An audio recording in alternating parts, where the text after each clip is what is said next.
Hi guys, I've just come out with the Valentino Autumn Winter 19 Womenswear show.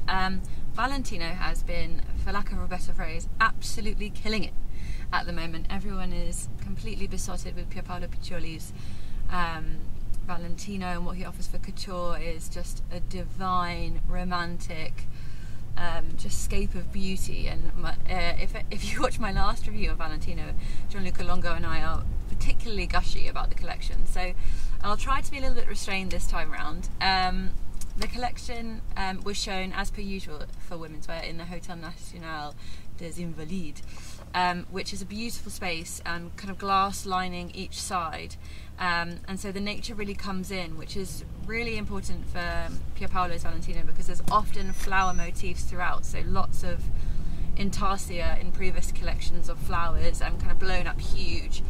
This season, lots of floral work as well, but really focusing on the theme of love, which might seem like a little bit of a cliche move. And love, love, you know, love, death is kind of one of those common reference points. But however, Paolo this season actually managed to really unravel all the different elements and kind of play on a little bit of a cliche. So I'll show you a picture. Also, so this is a poetry book.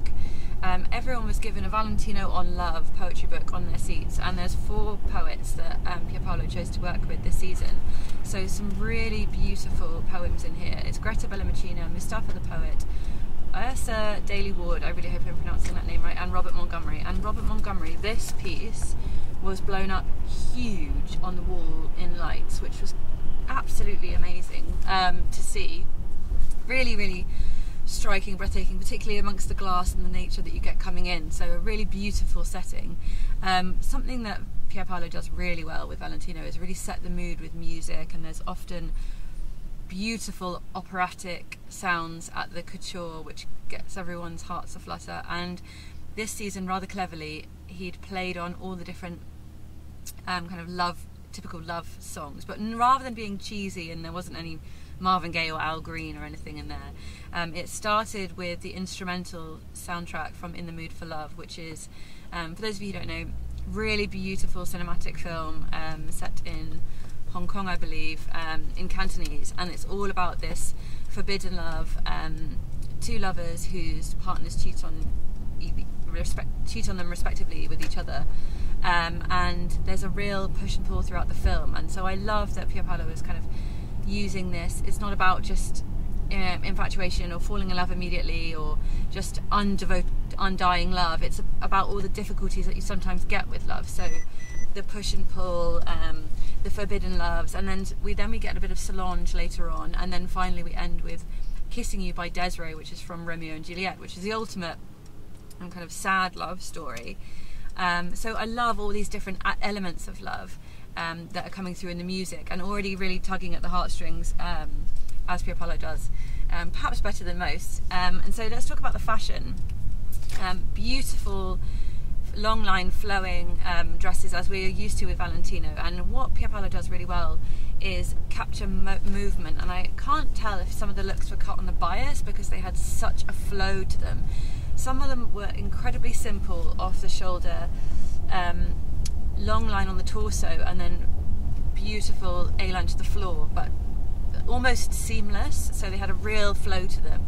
And some were the complete opposite, so pleated with different colours set within the pleat, so that as the model moved there was a swish of orange and purple. Beautiful tulle looks towards the end. My favourite was on Sarah Grace Wollaston, and actually I feel like I always mention that Sarah's look is my favourite, and perhaps I'm enamoured with her too. But beautiful orange tulle organza and halter neck style, so her really low on the back, almost as if, so when she walks away there was frills lining the torso and the back, so it almost looked like she had a heart shape on her back. She didn't, but when you've got love on the brain, there was some real, like, almost romantic little notions.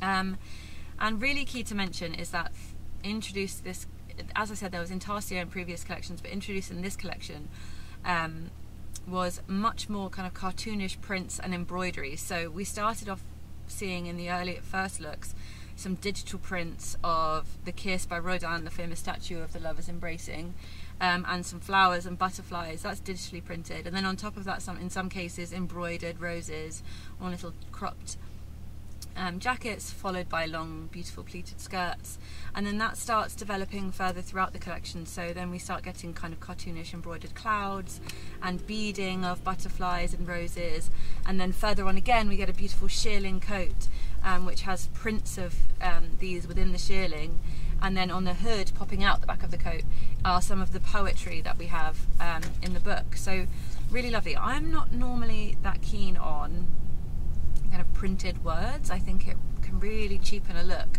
but actually here the embroidered phrases worked really well, and some on the back of each shoulder, really lovely phrases of love. I'll actually find one and I can try and read you one. So, oh, that's quite a simple one. I rose like the colour of love, or every day is rebirth. You make a week feel like a lifetime. I think I met you in a past life. Lots of really sweet, wonderful poems, and I think some of those were embroidered on the shoulders, on hoods, on the inner bits of jackets, or kind of just blink and you'll miss them moments. Now, as I said, I normally really don't kind of approve of writing or embroidered writing on garments. I just do think it takes it down a little bit, but somehow Pier Paolo manages to combine that with these couture elements, and it somehow works. It looked really strong. The prints and digital elements I'm talking about are a collaboration with Jun Takahashi from Undercover, which is something he did for the menswear, and with mixed success. So the menswear, they worked together, and both collections, Undercovers and Valentino's, had sort of missing puzzles from each collection. So it worked really well on Valentino because he's calling upon Takahashi, who is a beacon of kind of young, cool street culture, to bring in these print elements. And so seeing that in the women's wear, at first I was a little, I don't know how I feel about some of these prints. They feel a bit clashing and colliding, but I think they really work when the clothes are cut with such precision and with such couture elements in mind. It really works, and I think it's actually quite smart to continue that relationship with Takahashi. I wasn't that sure about it on the men's, but in the women's this was really, really beautiful. And actually often, well, last season and for the couture, I was almost questioning where can Pier Paolo go, because it's constantly beautiful, but we're seeing a lot of similar kind of tulle overloads, overflowing shapes, and I think this was a really smart addition to the shapes that we're used to. So I was really impressed with that. But overall, an absolutely beautiful collection. The music really had everyone's hearts going. The clothes were just sumptuously beautiful. Some wonderful hats as well. I'm not sure if they're cloche hats. I think I might have got those mixed up, but they're kind of this shape and arched, almost as if hooded, a bit handmade, taily actually. So some beautiful elements. I just loved that it was, I love love. I love that it was calling upon all these different tropes of love, and the struggles within love, and the successes of love, the way love makes you feel, how tired you feel from love, and all the different elements just coming through in all the dresses and jackets and shoes. I just thought it was beautiful. Some really strong boots as well. So another fantastically gushy review for Valentino. What can you do? If Pier Paolo keeps making beautiful clothes, I'll keep making gushy reviews.